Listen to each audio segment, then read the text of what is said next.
Hey everyone!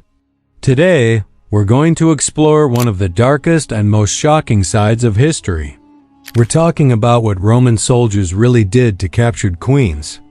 Be warned, some of the things you'll hear today are very disturbing, so if you have a weak stomach, you might want to prepare yourself. But understanding this part of history can give us a clear picture of the brutality of the Roman Empire. The Roman Empire was one of the most powerful civilizations in history.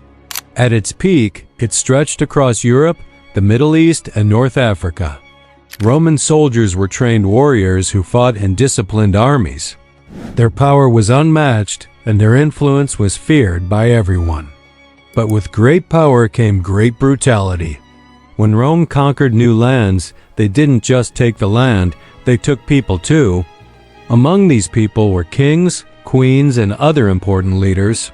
The way Roman soldiers treated these captured rulers was often cruel, and queens, in particular, faced horrific fates. Why did this happen?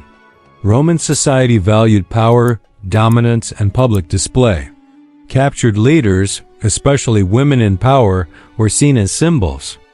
Punishing them publicly sent a strong message: defy Rome, and this is what will happen to you. Queens were more than just royal wives. Many of them led armies, made political decisions, and held great influence over their people. When the Romans captured a queen, they didn't just see a person, they saw a symbol of resistance. One famous example is Cleopatra, the Queen of Egypt. Cleopatra was not just beautiful. She was clever, strategic, and fiercely independent.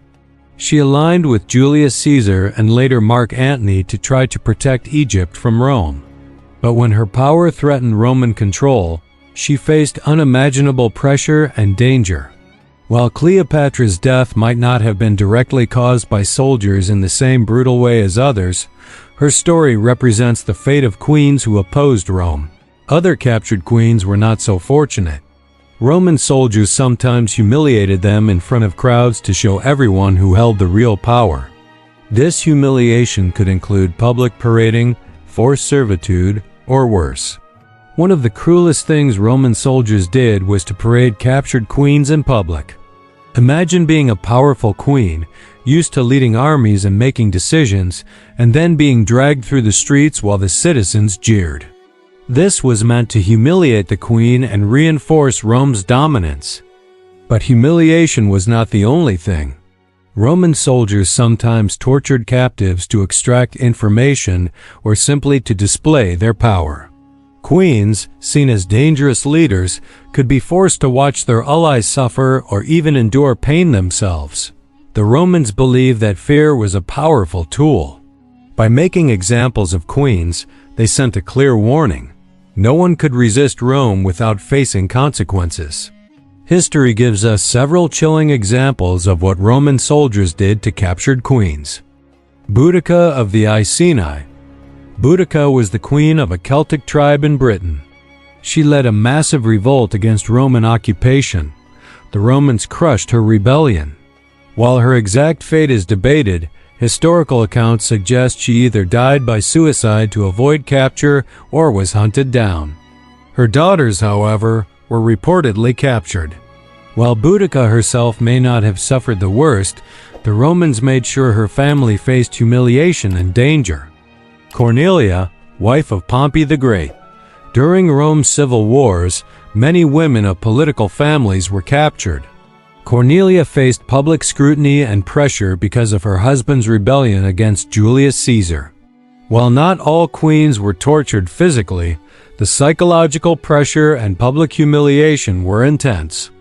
Other unknown queens. Many minor queens and female rulers across the Roman Empire faced worse fates. Some were forced into slavery, others were executed in gruesome ways, and some were displayed as trophies to celebrate Roman victories. What happened to these queens was not just physical, it was psychological. Being captured by Roman soldiers meant losing control, losing dignity, and being made an example. This kind of treatment sent a clear message to their own people: resist Rome, and your leaders will suffer in ways you cannot imagine. The social impact was huge. When a queen was paraded, punished, or executed, her subjects often felt fear and hopelessness. This was part of Rome's strategy. By breaking the leaders, they could control the population more easily. Roman soldiers were not ordinary fighters. They were trained from a young age to obey commands without question. Discipline, loyalty, and fearlessness were drilled into them. This meant that when given orders to capture, humiliate, or even kill a queen, they did it without hesitation.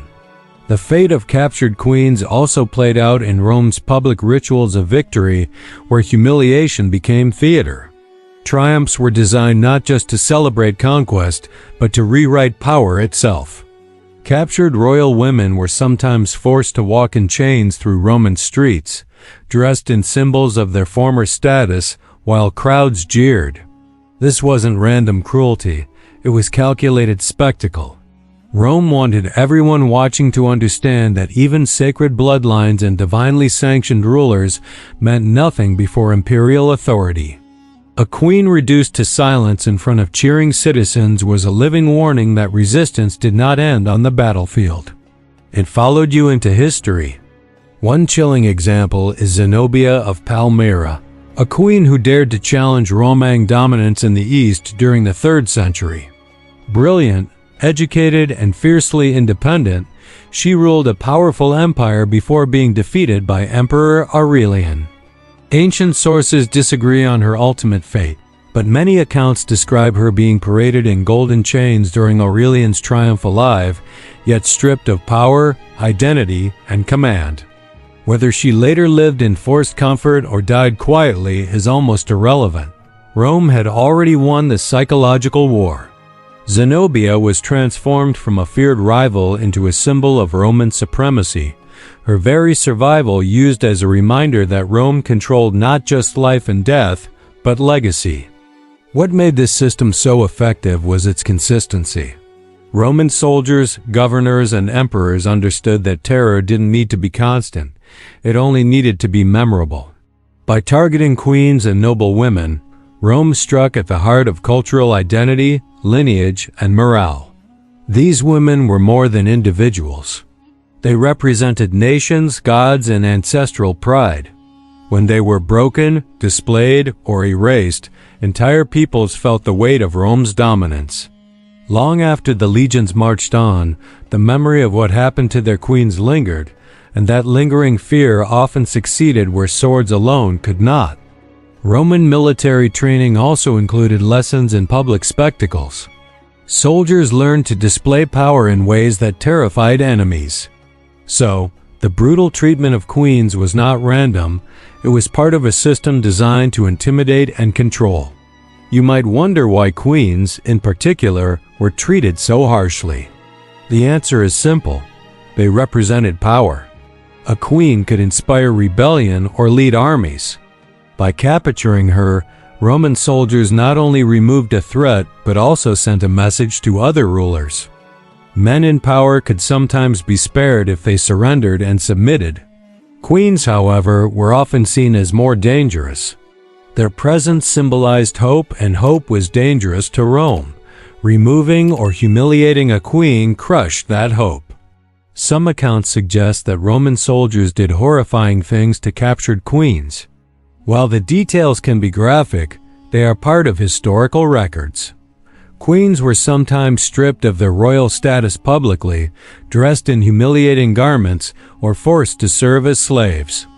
They could be paraded through streets on animals, like horses or donkeys, as a symbol of their defeat. Some were executed in front of large crowds to demonstrate Rome's absolute power. Rumors exist that certain queens were mistreated sexually, although historians debate these accounts. Regardless, these stories show the extreme lengths Rome went to demonstrate control. It's important to remember, these actions were about power, not personal hatred. Roman soldiers followed orders, and the empire used cruelty as a tool of governance. Studying these events can be shocking, but it teaches us important lessons: power and fear. Empires often maintain control through fear. Rome was no different. The treatment of queens shows how fear was weaponized. The human cost.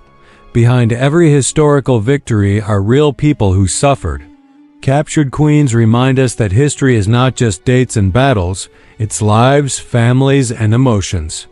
The role of women in history. Queens were leaders in their own right. Their courage and resilience are remembered, even if the Romans tried to erase their power. History is uncomfortable, but learning about it gives us perspective. It helps us understand how societies functioned and why power often comes with cruelty. So, what did Roman soldiers really do to captured queens? The answer is terrifying. They humiliated them, paraded them, tortured them, and sometimes killed them. They did it to show power, instill fear, and send a message that no one could oppose Rome. But even in the face of such brutality, these queens showed incredible strength and courage. Their stories remind us of the resilience of humans, even in the darkest times. If you found this story shocking or fascinating, don't forget to like, share, and subscribe for more historical videos. History is full of stories that will surprise, shock, and teach us lessons we can't forget.